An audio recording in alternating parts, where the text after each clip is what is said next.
session. And here on the main stage, we're going to have a panel discussion. Okay, so one of the main topics of the day will be the talent acquisition and retention. And I will leave you guys with our colleagues from LGN. They're in Italy. Matteo will be the host here for this session. So Matteo, have a good session with the group. Thank you. In this speech, we will talk about clients who teach consultants. That is quite the opposite as usual. About managers who listen to and understand other managers. That is not very common. About entrepreneur with sisters and without sister, and it's something that it's special for this for my guest here. About a thing called mastermind. That is a new way of doing problem solving. Let me say, we will explain later during the speech. About roles and responsibilities, and perhaps a little bit at the end of collaborators growth path. That is the title of this part of the session. I am Matteo Consagre, and I've been involved in lean thinking for almost 25 years, much more than I wanted to remember. I started, like many, with the application of lean management tools in production, and then I moved toward the offices and progressively toward the lean management as a whole. In recent years, I have been working more and more with the top management of the organization with which I collaborate on strategy definition and its deployment, with a stronger and stronger inclination toward the humanistic side of management. Here with me, there are there's supposed to be 3 people, but in this moment they are 2 because one is, I think, has some technical problem. That were at the beginning clients, but now I consider much more as collaborators, if not friends. And they are, in no particular order, Alessandro Cinelli, Giulio Contaldi, and we are waiting for Sergio Ferigo. Let me, Alex, please, some few words about you. Hi, hello everyone. I have the privilege of leading the. Can you hear me first of all? No. Vai Alex, ho messo in mute gli altri. Okay, so you can hear me, I hope, yeah? Hi everyone. I have the privilege of leading the aerodynamics department of a Formula One team. My name is Alessandro Cinelli, and I'm head of aerodynamics at Sauber Motorsport. The group of people I manage and represent is responsible for the aerodynamic performance of the Formula One car, and all that is required to accelerate our ability to add performance and what we call our development rate. My background is technical, but now I manage a large group of people, and so getting the best out of the people is what drives me. Our mainstream process starts from the idea, coming up with the idea. We do a lot of CFD, computer simulations. We design parts, we make parts, and we test them in our own wind tunnel. And then we assess the performance. And when that performance, we deem that to be good, we make the part to issue to the racetrack and try and make the car go faster and win races. That's our objective. We work very closely, obviously, with many other departments in the Formula One team, like the racetrack, the simulations, and the design office, and the improving the amount of aerodynamic performance, which is one of the biggest performance differentiators of a Formula One car, is our goal, is our aim. To support this process, continuous improvement in operational efficiency, development of methodologies and technologies is required to keep going faster. And the moment we slow down or stop relative to our competitors, we go backwards. So we are at the moment we're on the lower end of the grid, and we want to climb the ladder. So it's very important that we accelerate the improvement process. Obviously, we're a big group. We're over 100 people. I can't do everything myself, and sometimes because of my technical background, I have the tendency to want to jump in and save the day and fix everything, but I realize that I can't. and I need to make sure that we have the right people in the right role with the right mindset to continuously improve. This is where I'm focusing, and the experience that I'm going to share with you, thanks to Matteo, it's something that's helped me along the journey, because I'm not HR, I'm not the lean management, but I just have a passion to improve, and I'm happy to share my experiences with you today. Thank you, Alessandro. Now, Giulio, it's your time. Yes, thank you, Matteo, and thank you, Alessandro. It would be hard to match such a bio. I'm Giulio Cottaldi from Milano, from Mattei, Italy. I have a family business, which I am currently running as CEO, and I own. The business is dedicated to the industrial machinery sector, in particular in compressed air. We have a global footprint. There's about 220 of us in the company, and we mainly sell in Europe and North America. So this is our presence. We first started working with Matteo Consaglia and the Lean Institute, with maybe where most people get the first approach with Lean, i.e. on the workshop floor, to assemble machines better and faster, and obviously cutting waste and cost. But soon I understood that the Lean methodology could be applied all the way up the management chain. And so we started working directly on much more abstract and difficult concepts, as opposed to value streaming a production line, let's say. And that obviously leads you to talk about, examine, and understand everything regarding human capital, HR, team members, and all the dynamics that comes with it. So I'm happy to say we've been working together for nearly 10 years, maybe, Matteo, and there's still a lot to do. Mastermind has come along recently, over the last 12 months, slightly more than 12 months, maybe. And it's definitely an interesting format. I'm sure Matteo now will talk about it a bit more. But yes, I'm happy to be on this path, and I am learning a lot and looking to execute many of the things that we're learning in this type of exercise. An exercise where consultants don't speak, which I think everybody will agree is excellent. So Matteo, has Sergio joined us? You're muted, Matteo. Yeah, it's trying to. He has some problem with the link and the account, but I hope he's coming.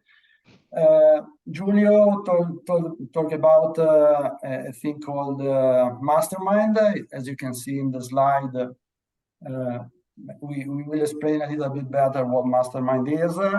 But as you can read, is a place where the consultants shut up. That is quite difficult. And we have prepared just few slides. Actually, it's just one slide. That is this one. That is an A3. And that is the result of a journey made up of 5 meetings in the last 12 months. And it's a journey we shared with Giulio, Alessandro, and other 12 entrepreneurs and top managers from different companies. It's an E3. The topic of the E3, the title of the E3, it's in Italian, but we will explain the details during the speech. The topic is about at the beginning was the responsibilization of the collaborator, of the first line in the collaborator of the organization. But then it became something deeper and more complex. The problem we talked about was chosen from directly from by the entrepreneur and the top manager. And Mastermind was born from the stimulus of one of the participants. Her name is Laura, is the CEO of one of the companies who during a coaching almost 2 years ago, something like this, told me more or less something like this. Okay, you are a consultant and you are telling me consultant things, but you are different. You are in a different. You think in a different way than compared to an entrepreneur. I would like also to understand what others in my position who share my role, my problems, and my responsibility think. So this sentence struck me a lot, and from that moment I started organizing something, a kind of meeting with other people in our situation, and Mastermind came up.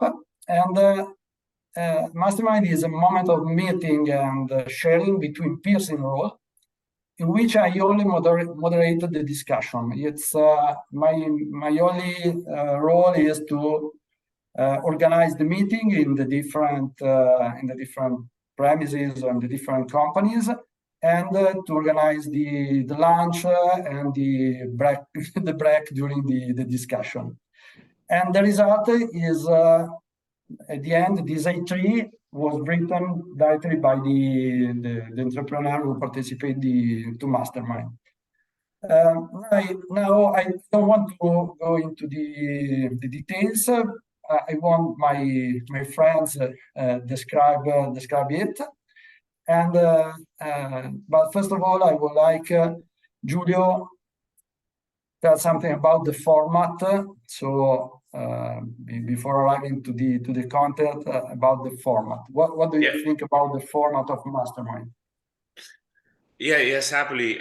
So when Matteo approached me with this idea more than 12 months ago, of getting together, 10 plus. At the beginning, I think it was 10, and then we slowly grew to 15 entrepreneurs and top managers. I must admit, I was a bit skeptical about how this type of what seemed like a brainstorming session would go. As you know, a lot of you are probably entrepreneurs watching and are definitely managers at some level, if not the highest level. When you get a lot of people of that level from different businesses, manufacturing, services, food, pharma, Formula One, like Alex, the risk is that the conversation just becomes a large discussion with not a lot of executable action items at the end of it, and so what we would call a waste of time. Luckily, I was proven wrong. We had to, of course, have a little bit of a understanding initially, so the beginning was a bit rocky, but then with the help of Matteo and his colleagues from the Italian Lean Institute, the fact that they were there to moderate and lead us down a path that they had a lot clearer than we did made this A3 possible. So the A3 was born out of every conclusion of every meeting. So we weren't really working on it actively during the meetings, but it was then all the information discussed, all the opinions, and generally speaking, the group consensus that was drawn out of the day was then skillfully set up in an A3 like the one we see. So after the second meeting and the third meeting, we could see progress. And that is what I believe, for myself, but maybe also others, is what's keeping us coming back. You have to understand these meetings happen every 2 to 3 months. So there are large gaps in between. But I believe that the format is working and it's extremely interesting. Also being at the table with people that share their difficulties, and no matter what the background is, what the business is, we have realized through this A3 that the difficulties are particularly similar to a point that it's a little bit scary. So very few times is it about the market you're in. It's about the product you have, but 99% of the time it's about the team that you have around you, or the team that you don't have around you, even more importantly. So I don't know, Matteo, if I've explained well a little bit about the format. Yeah. Excellent. And I would like also Alessandro tell us something, because he arrived at the third meeting, if I remember well, not from the very beginning. How did it go? Yeah, well, look, I share many of the comments that Giulio said. It was the first time for me to participate at such an event. I'd never done anything like this before, and I didn't really know what to expect. Yeah, at the beginning, you think, we're all busy and, I got to take a day off to come and to go to Milan and do this and that. But then I really said, okay, well, let's try. It's always good to try new things. And I very, very soon realized how many of my problems, the issues that I have in my team, are common in different industries and different fields, just like Giulio was saying. And it's really scary how we all have the same issues, even though our products and our targets and our objectives may be different. When it comes to leading the team and getting people to work together, we have a very common understanding. Or we share common issues. And when you realize that you're not alone, and more importantly, the discussions are done in a very relaxed atmosphere where there's really nothing to prove. There's no conflicts of interest because we all come from different, we're not competing, but we all have a common goal. And that, I think, brought us together, and the discussion started to become incredibly true, and the experience that we share just became very natural. As a consequence of that, when I first left the very first meeting, I came out of that meeting completely energized and motivated, because I'm not fighting this battle alone. My issues, the other people there have the same, and they're not just my issues because maybe I'm a new manager or it's a new world for me, but actually different CEOs with different, whether it's a company that makes very different products, so let's say than what I'm in, we all have the same. That gave me a lot of energy to actually speed up that change process that I'm going through with my team, and gave me the energy to be even more energized to take action. Yeah, I think for me it's been a very, very valuable experience, and we're on a journey, and it certainly hasn't finished, and we're in the middle of it, and I guess you will never stop learning. But I'm very happy to be part of it, and share this experience with you. Okay, in the meanwhile, Sergio joined us at the very last moment. And Sergio, can you hear me? You are in mute. Sergio, you are in mute.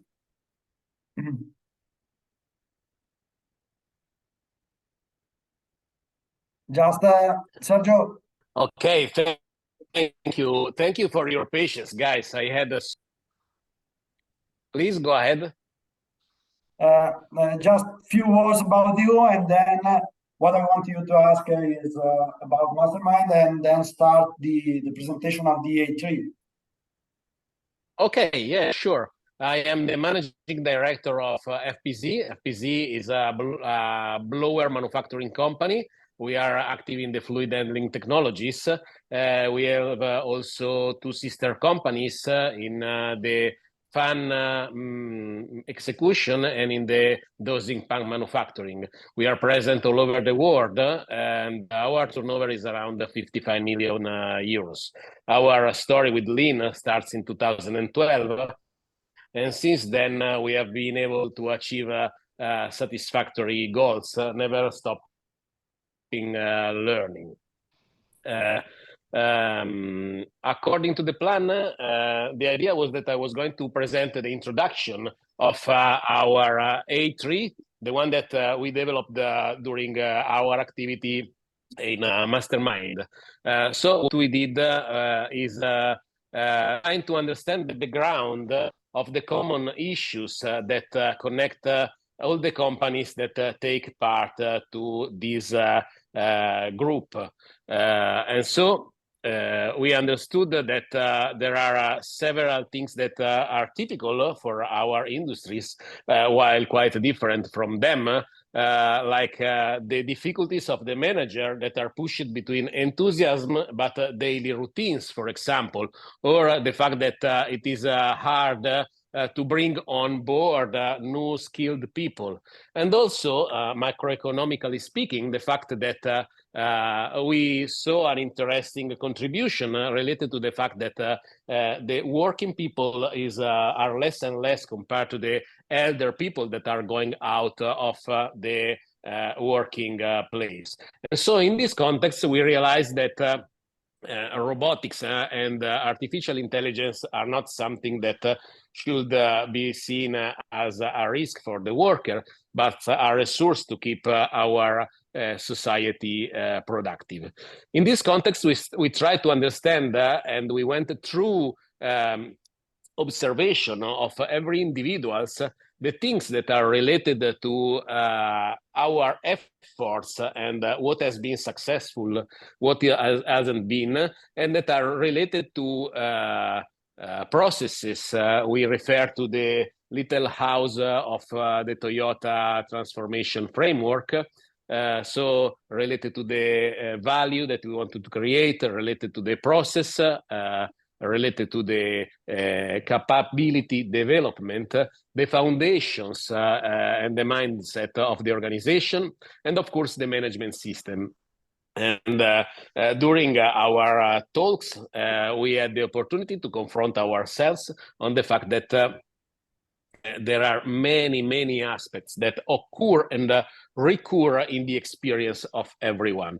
So eventually we asked ourselves what we can do in order to find the right person for our organization that can fit our culture and have the right potential, and find it, bring it in the company, develop it, and make it from a brand new person that has no idea of who we are, and let this person become a fully responsible and independent manager in our organization, manager or top manager or worker in our organization. And so we went through the process of understanding these, meaning these current and the target conditions. And then I leave the stage to my let's say co-workers in order to talk about the analysis on these and then the countermeasures that we tried to figure out. Okay, thanks, Sergio. Starting from this, we define at least 3 gaps. That is the starting part of the problem solving. And we had gaps about the time we take in order to create a manager as we want. The conversion rate that is, let me say, quite low in this activity. And the gap is about the turnover that is sometimes too high compared to the investment about this the development of the people. And based on this, we didn't define actually a target because for each of the companies different, but we define a list of root causes and obstacles that Giulio will describe us. Yes, excellent. Wary of time, I might go a little bit fast on the root causes. So remember, this all came out of brainstorming sessions with 15 odd top managers and CEOs. So the root causes for why we're in the situation we're in have a lot to do with have a lot to do with the way that the people themselves that we have understood are, let's say, part of the problem. The root cause of that problem is the way they are managed. And so, like somebody told me a long time ago, if you have a people problem in your company, the problem is you, i.e. the highest person in the business where you have that problem. And at the end, these problems, these root causes that came out of this, all are born from maybe not having the right culture in the company, not developing the right type of training or the right mentality to be able to get out of that situation where you are not able to hold on to talent or you're not able to bring in the correct talent. So obviously, us as leaders of our businesses, of our teams, we are fully responsible. This is not an attempt to take responsibility from us, but it's an attempt to understand what we have to do to improve the situation. For example, one very good example of the difference between a leader that manages to grow teams, hold on to teams, and make teams reach very challenging objectives versus a leader who might try but is doing the wrong things with his team members is deployed in a book called Multipliers from Liz Wiseman. It's a very interesting book that we all got to read and analyze, and she defines the first leader I mentioned as a multiplier, so someone who can multiply the skill set, the talents, understand who is good at doing what in their team, and leverages these hidden talents that need to be, of course, refined and grown to make the team succeed, as opposed to a diminisher, which tends to, maybe like Alex said earlier, tends to jump in and try to resolve the problem because being in a leadership position allows you the possibility of doing that. You take away responsibility from your team members. Your team members tend to maybe sit down and relax a little bit, and then that leads inevitably to a situation where teams don't work, and responsibilities are concentrated on the top leaders and not all the competencies you have in the team. So here it's in Italian, unfortunately, but these are root causes all came out. For example, we have one of the root causes is that we spend a lot of time training our team members, very technically speaking, for whatever business we're in. But then we really lack the same amount of focus on training them for competences, for managerial competences. And so sometimes someone who is very good at a technical level will rise through the company. They will get more and more responsibilities, but we as leaders in our position maybe assume that they will learn the new job, the management, the leadership job, and sometimes that isn't the case. And so there are many of these. One of the biggest ones is the difficulty of effective communication, and this comes up every single time we meet. You know, we're at the top of a hierarchy where we cannot communicate every day with 100 people.